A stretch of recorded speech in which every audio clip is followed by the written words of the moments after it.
The first flexibility exercise to help you be able to get into a more relaxed rack position is going to be addressing the hip flexors. You've got to be able to open the hip flexors. And there's many different things that you can do. Ultimately, you want to have an assortment of drills that you can select from that works well for your body. And most important, one that you're going to practice. If you don't practice, you won't make progress. So what I like is different variations of a lunge. Okay? So before I show you the exercise, I just want to go over the key alignment points here. A lunge is a full body exercise, not just a leg exercise. So from the side view, if I have one foot forward, the toes are pointing forward. Okay, so the toes are pointing forward. The knee and the toes are in one plane. So you don't want to have this lateral or medial deviation here. You want to have the same plane. Rear foot is going to be on the ball of the foot. You're going to be about 90 degrees at the knee and hip. Okay? Roughly 90 degrees here, roughly 90 degrees here. Okay? So now I have a lunge in my stance, but I don't have a good lunge position because my center of mass is extended beyond my base. So you could easily be pulled off balance. You wouldn't be able to stabilize a load. So we have a little bit of a mnemonic that you can say to yourself to reinforce the proper position. And what that is hips forward, shoulders back. Hips forward, shoulders back. So from this position, I want hips forward. Push the hips forward, pull the shoulders back. Okay? So the hips are in front of the shoulders here. Okay? Hips forward, shoulders back. Hips forward, shoulders back.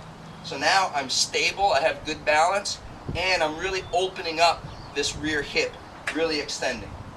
So hip forward, shoulder back. Okay? Now I'm going to show you the movement, and just to develop your overall athleticism, I recommend that you practice the forward as well as the backward lunge, so you develop more skill and more directions.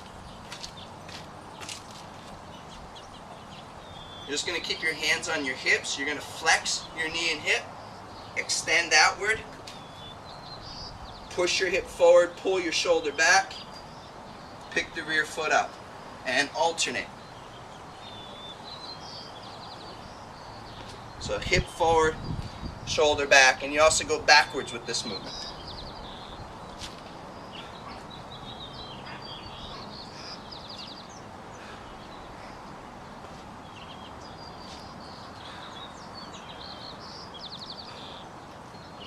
Okay. And you should probably do about 10 to 20 moving forward, 10 to 20 moving back. Now, if that's simple for you, you want to work a little bit deeper, the way you're going to do that is by extending the lever arm, which means extend the range of motion. And the way you're going to do that is by extending both arms overhead. So you're going to interlace the fingers, extend both arms overhead, and you can actually release your index finger. Take your index finger and point them behind you. And when you're in this position, you want to keep your elbows locked so the biceps are next to the ear. Okay, that's very important. Not here. Okay?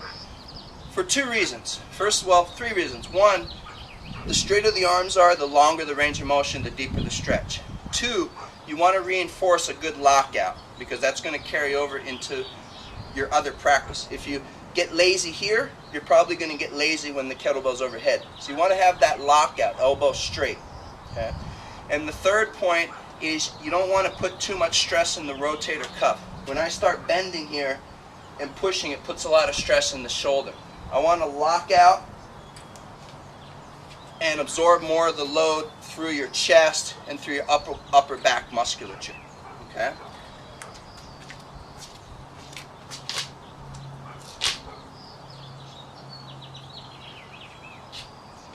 So hips forward, shoulders back. And push.